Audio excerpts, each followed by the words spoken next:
पश्चिम बंगाल विधानसभा चुनाव में इस बार सुरक्षा के पुख्ता इंतजाम किए गए हैं। किसी भी बूथ पर हिंसा ना हो और कोई मतदाता वोट डालने से वंचित ना रहे, इसके लिए चुनाव आयोग ने खास तैयारी की है। संवेदनशील इलाकों में बख्तरबंद गाड़ियों से गश्त होगी। उपद्रवियों पर जमीन ही नहीं, आसमान से भी नजर रखने का प्लान है। क्योंकि पश्चिम बंगाल चुनाव को हिंसा मुक्त कराने का चुनाव आयोग ने प्लान तैयार किया। अब इन गाड़ियों को ही देखिए, ये गाड़ियां युद्ध के मैदान में नहीं, पश्चिम बंगाल चुनाव में शांतिपूर्ण और निष्पक्ष चुनाव के लिए लगाई गई। जम्मू कश्मीर से पश्चिम बंगाल पहुंची इन गाड़ियों से संवेदनशील इलाकों में गश्त की जाएगी ताकि लोग बिना डरे वोट डाल सके। इस बार विधानसभा चुनाव में पश्चिम बंगाल में पैरामिलिट्री फोर्स के 2.4 लाख जवानों को लगाया गया।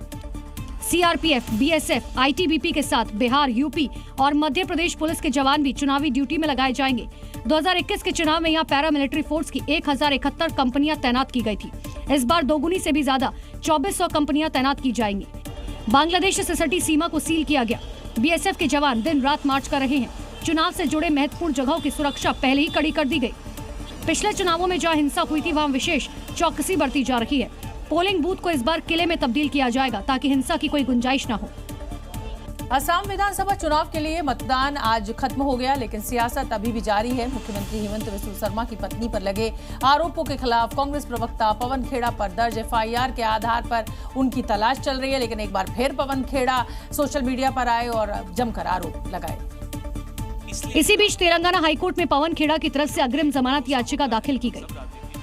ऐसे में उम्मीद जताई जा रही पवन खेड़ा की हैदराबाद में अपने घर में मौजूदगी है। इस दौरान पवन खेड़ा ने वीडियो जारी कर खुद को राहुल गांधी का सिपाही बताया।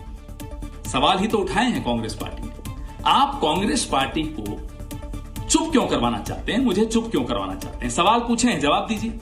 वहीं इस दौरान बीजेपी ने राहुल गांधी और कांग्रेस पार्टी पर निशाना साधा। पवन खेड़ा को बुझना चाहिए कि राहुल गांधी ने उन्हें बलि का बकरा बना दिया।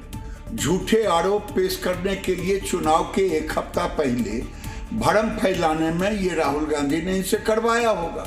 वहीं सियासी जमीन पर एक बार फिर कांग्रेस अपने ही बनाए जाल में फंस चुकी है। Passport living passport.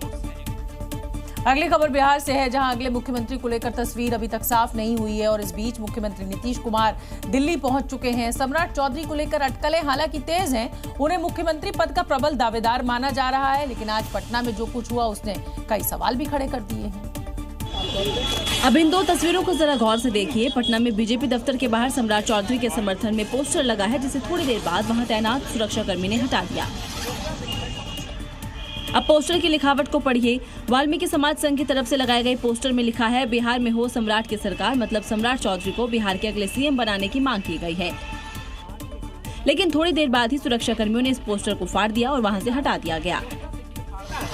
देखिए, यहाँ दूसरे पोस्टर लगे हुए हैं, लेकिन सम्राट के समर्थन वाला पोस्टर हटा दिया गया। बीजेपी की तरफ से सफाई भी दी गई कि पोस्टर पार्टी की तरफ से नहीं लगा था।